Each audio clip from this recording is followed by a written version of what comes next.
Ukraine से लगातार लोग अपना सामान, अपना घर, अपने अपनों को छोड़कर अलग अलग जगहों पर सुरक्षित पहुंचने की कोशिश कर रहे हैं।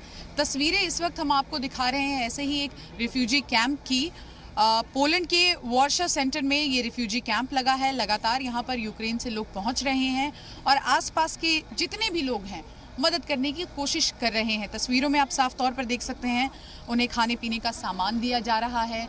हर संभव मदद जो है वो यहाँ मुहैया कराया जा रहा है। जो तमाम लोग हैं अपने अपने घरों को यहाँ पर पोलैंड के लोगों ने खोल दिया है और इन सभी रिफ्यूजी को रहने की जगह दे रहे हैं। ज़रा कैमरा पैन करके आपको दूसरी तरफ दिखाएंगे। यहाँ पर अंदर खाने पीने की व्यवस्था की गई है और यहाँ जब ये रिफ्यूजीज़ आते हैं तो उसके बाद उन्हें नदार्जिन जो एरिया है नदार्जिन ले जाया जाता है।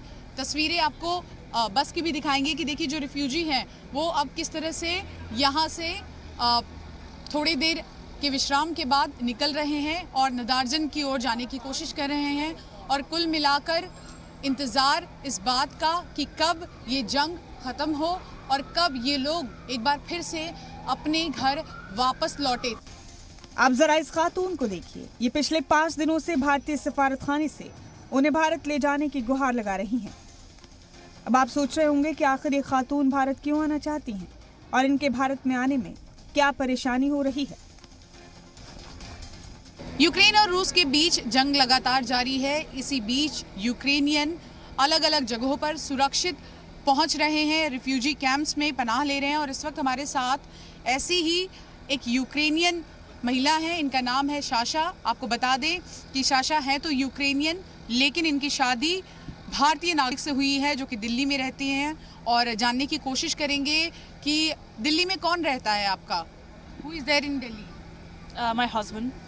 क्या नाम है उनका? What's his name? Rohit. Rohit. So you're trying to go back to India. Yes, I try to go back to India as is possible. So and what are the people officials are telling you?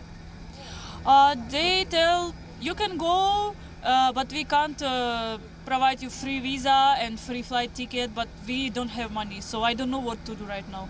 And it's been how many days here in refugee camp? 5 days. 5 days. And how you are managing food and shelter? First, when we reach, we take food in railway station. Then we go to French family.